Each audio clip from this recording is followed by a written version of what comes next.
Sunday today at ngayon ay mag-alas 7 na. 6:55. And ngayon ay graduation ni Yuan. Kaya busy sila doon. Naghahanda sila ng lakas ng tunog ng tricycle na yun.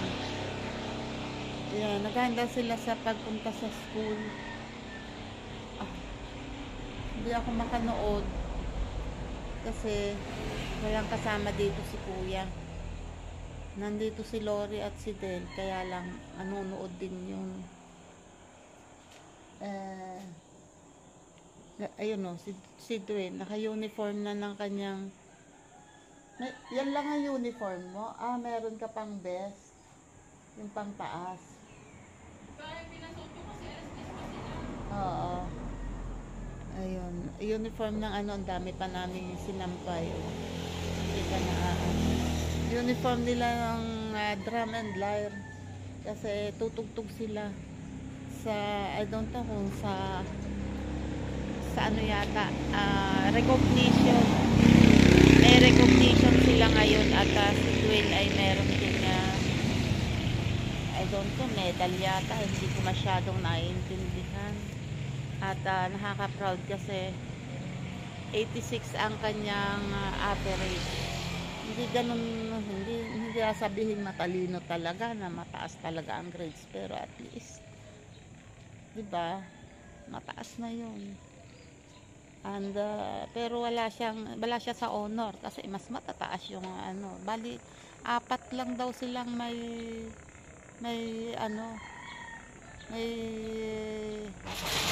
kasali sa recognition, may sabi sa kanilang section. So, yung 3 ay first to third honor, tapos siya lang ang kasama na isa. So, si Yuan Clyde naman ay lahat, alam mo nyo naman pag kinder, lahat yan may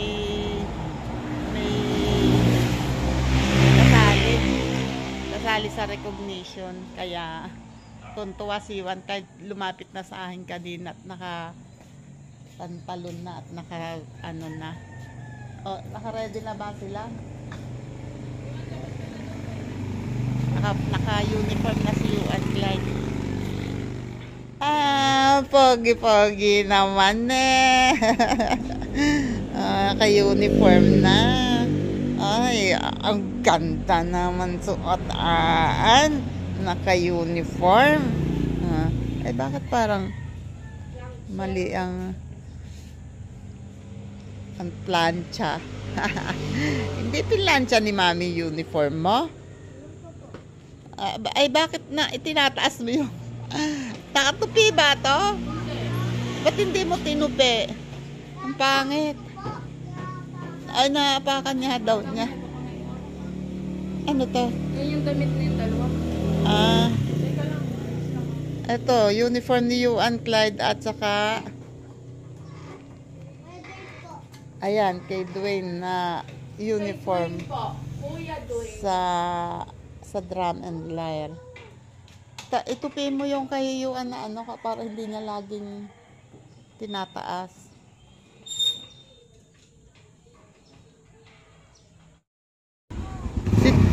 Si Dwayne 2 beses na nag-CR. Mukhang ginakabahan kasi ilang beses ba sila tutugtog?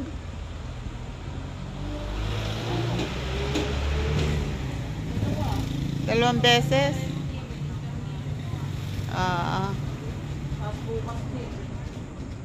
Meron pa bukas? Oo, bukas mas maaga bukas bago mag-alas 6. Bukas ba ang graduation? Graduation ng high school. Ng elementary at high school bukas. Diyos ko. Kinalat na naman ng mga bata. May mga, Diyos ko po. Ito si Yuan Clyde, mahilig magkalat. Nakakalat lahat. Eto, dapat ano yan, ilalagay niya doon. Kagabi. Nilapitan daw siya ni Kuya. Nagagalit daw. Yun, bas paglalapit ni kuya, kahit naglalaro si kuya, galit daw, sabi niya. Ayun, na, hindi na niya natapos. Ang daming bitbit. May drum and lyre, may... Ano yung nasa, ano, pagkain? Yung nasa eco bag? Gamit at saka kain. Ikot mo dyan. Oo nga, daunan mo ng pagkain yan. Hawakan mo yung ano, hawakan mo yung drum and lyre mo. Baka malaglag yan. Mami mo, ay, sakbit ang bag niya. Baka mahulog sa likod ha, hawakan nyo. Mag-shoulder bag. Ayan, gagalingan mo ha. Sabi niya, sabi ko, galingan mo si Mama. You ready to go? Sabi ko, oo. Sabi niya, paano pag hindi galing? Paano sa puwet? Gusto mo ba ako? Palo sa pet pag hindi galing. Sasayaw ka mamaya, Aan? Oh, dalaga? Galingan mo ha. Ay.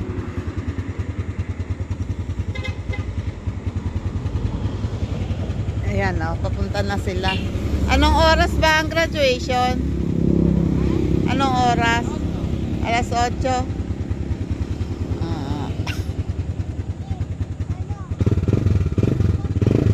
Bye-bye!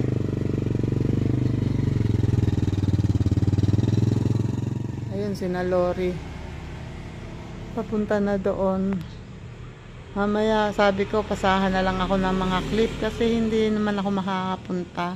Unang-una hindi kaya, baka hindi kayanin ng katawan ko. And pangalawa, ay natutulog pa si kuya, walang kasama. Kaya naman siguro ng katawan ko kasi nakasama na nga ako kay tatay sa kubo eh. Kaya lang, hindi ko maintindihan ang pakiramdam ng katawan ko eh. Medyo nahihilo na ano pa rin, parang namamanhid pa rin yung binti ko. Parang nawawala ng lakas. Yung mga muscles sa binti, yung laman ng binti parang para siyang ano man tawag doon, namamanhid, nangingimay, yung parang matagal na nakahang. Yun, ganun ang pakiramdam. Although hindi naman basta ang hirap i-explain ang pakiramdam. Mahirap mag-explain ng pakiramdam sa ngayon dahil basta ako alam kong hindi okay ang katawan ko. Alam kong hindi okay. Meron nga palang nag-comment doon sa hindi ko matandaan ang pangalan. May nag-comment doon sa aking last na video. Wait lang ha, titingnan ko. May nag-comment doon sa last na video ko. Wait.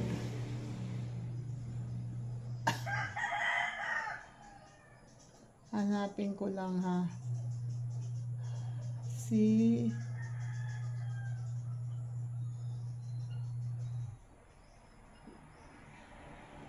Ano ba ito? Ay, eto. Ninja ni Blanca. Ninja ni Blanca. Ang comment niya actress ah. Actress ah. Hindi ko alam kung anong ibig sabihin nun. Dito siya nag-comment sa last video ko na ano ba yung last video ko. Hindi ko matandaan kung ano yung nag-comment siya doon.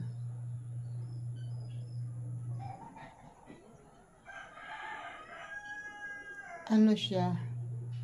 Hindi ko alam kung anong ibig sabihin niya doon sa comment niya. Dahil yun yata yung last na yung pumunta nga kami, magkasama kami ni tatay.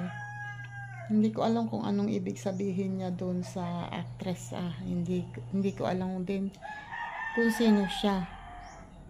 Ayan, kung ano man ang ibig sabihin niya doon ay baka sabi ko nga baka hindi ko sure ha, pero kung just in case na ang ibig niyan sabihin ay umaarte ako, isa lang po yung sasabihin ko. Sana po hindi nyo maranasan yung nararanasan ko ngayon. Sana po hindi nyo maramdaman kung ano yung nararamdaman ko ngayon. Mas gusto ko po nang ako ay nahihirapan, nagtatabas, nagtatanim, nagdidilig. Mas gusto ko po yun. Kaysa ganito na hindi ako makakilos ng maayos. And sana nga po maarte lang ako. Sana nga po naging inarte lang ako. Wish ko lang din. Ayan, and mamaya po ay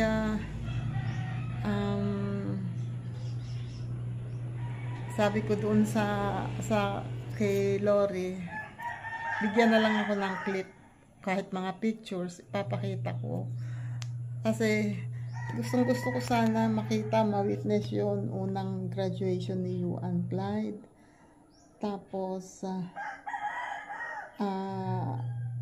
si Dwayne ay awa ng Diyos ay matataas ang grades, and meron pa nga siyang kasama pa nga siya sa recognition, at maano siya, active siya sa mga extracurricular activities. Kasali nga siya sa drum and lyre, tutugtog siya. Si Dwayne po, never ko pang nakitang tumugtog kasama. Nakikita ko po siya dito nung una-unang nagpa-practice siya, na bagong-bago pa lang pong dating yung drums niya. Talagang hindi pa po siya marunong. Pero ngayon, may uniform na po sila. And salamat nga po pala dun sa mga nagbigay ng tulong para magkaroon sila ng uniform. Ate Ermi Capiral, maraming salamat. Ayan. And yun nga, gusto kong ma-witness yung pagtugtog ni Dwayne kasama nung kanyang mga ka-member. Pero ngayon po na-miss ko na naman. Kaya wish ko lang sana someday makita ko rin siyang tumugtog. Ayan. And mamaya po babalik ako pag meron ng clip na ibibigay sa akin. Sandali po ha. Ayan po. Yan po ang clip ng tumanggap ng certificate si Yuan Clyde.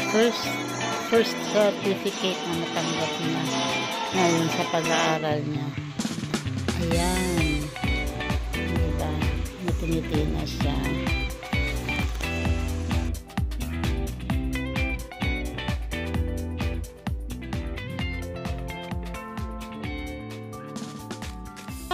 Ito na si Yuan Clyde at meron siyang ribbon. Ano to? Teka kuya ha. Good Sport Award. Wow! Bakit tinanggal mo na? Ano naman to? Congratulations! Eto, oh. Pasalubong pa kay kuya. Galing naman, Aan. O, uwi mo sa inyo. Ay, sumayaw ka doon? Talaga? Oh. Sa'yo yan? Ay, nahulog. Ayaw, gusto i-alpha mart. Ay, namili. Kunuha mo yan po? Bigay yan ni Tata, saka ni Tito Del. Ay, may sando ka. Teka, wait lang. Ayun o, alis na ulit sila. Pupunta sila ulit ng school kasi recognition naman ni Dwayne. Kapit mabuti ha. Ingat kayo ha. Bye. Walang sombrero yan. Bye. Ingat. Ingat. Manonood naman sila ng recognition ni Dwayne. Dalawa daw ang medal ni Dwayne eh.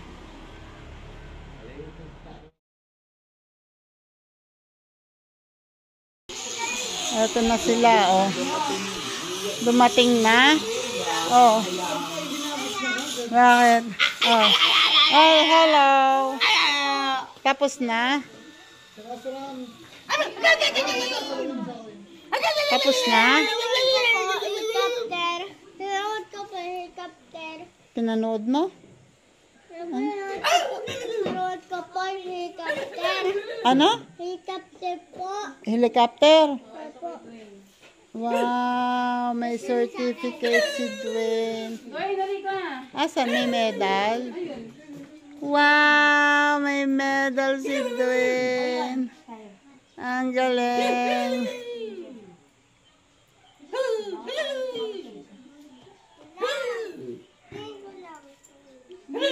Hindi. Ibebenta. Ang galing naman ni Dwayne. Tapos ito yung kayuan. Tingnan ko nga. Tingnan ko nga. Harap mo dito, harap. Wow, may ribbon ikaw. Yung ribbon mo na dalawa kanina suot, nandun sa loob.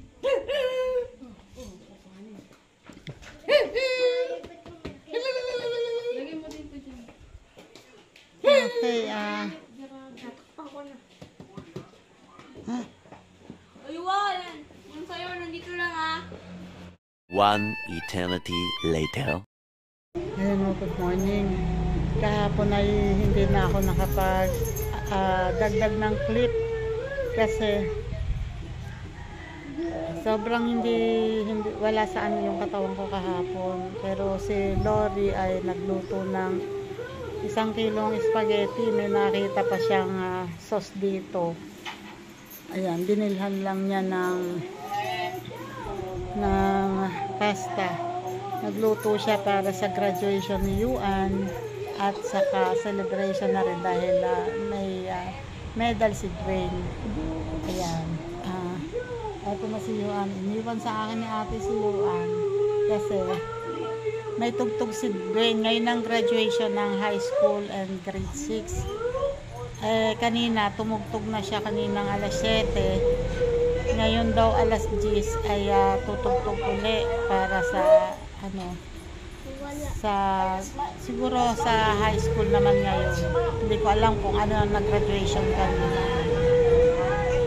Kaya umalis ulit sila.